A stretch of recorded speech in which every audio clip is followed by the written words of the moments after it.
मिनश्शैतानिर्रजीम बिस्मिल्लाहिर्रहमानिर्रहीम। मैं हमारी बहुत ही मोहतरम मुख्तार नाज साहिबा का मैं शुक्रगुज़ार हूँ कि उन्होंने मौका दिया और हम यहाँ पर आए। इनके साथ मेरी मुलाकातें कराची में तो बहुत दफ़ा हुई और फिर जब एक दफ़ा नवाब शाह में जलसा था उस वक्त भी मेरी, तो हम इनको बड़ी देर से काम करता भी देख रहे हैं और मुस्लिम लीग को इसी तरह के हम समझते हैं कमिटेड साथियों की ज़रूरत है।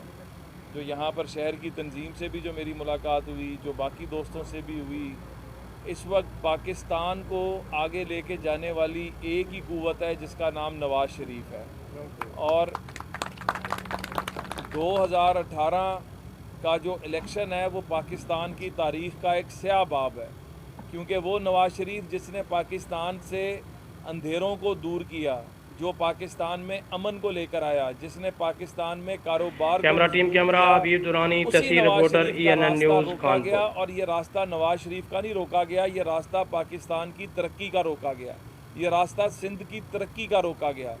तो मैं सिर्फ इतनी बात कहूँगा कि वो दोस्त और साथी और ये हमारे जितने दोस्त यहाँ पर मौजूद हैं, हमने पहले भी आप देखें कि पूरे पाकिस्तान में से सिंध से हमने सदर पाकिस्तान लिया।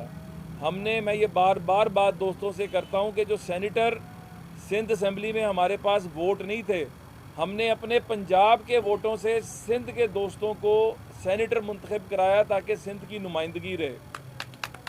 तो आइंदा भी हम इंशाअल्लाह ताला इस दायरे कार को मज़ीद बढ़ाएंगे। मैं जहाँ भी जा रहा हूँ बात सिर्फ ये कर रहा हूँ कि इस दफ़ा हम इतना ज़ोर लगाएं कि लोग सबका चेहरा देख चुके हैं, सारी जमातों को आजमा चुके हैं और सबको पता है कि अब पाकिस्तान की आवाम को अगर कोई खुशहाल कर सकता है तो वो मुस्लिम लीग नवाज़ है। तो इसलिए अपने अपने इलाकों में ज़ोर लगाएं, पार्टी को कामयाब कराएं, ताकि अगली दफ़ा जब हुकूमत आए तो हम पहले से ज़्यादा काम कर सकें, पहले से ज़्यादा तरक्की कर सकें, पहले से ज़्यादा खुशहाली ला सकें। और इन इलाकों की किस्मत जो है, इस इलाके के बच्चों बच्चियों उनका भी हक है, इस इलाके के नौजवानों का भी हक है। हम उस हक के लिए आपके साथ मिलकर जिद्दोजहद भी करेंगे और वो हक दिलवाएंगे। तो आप सबका शुक्रिया, मोहतरमा का बहुत ज़्यादा शुक्रिया। पाकिस्तान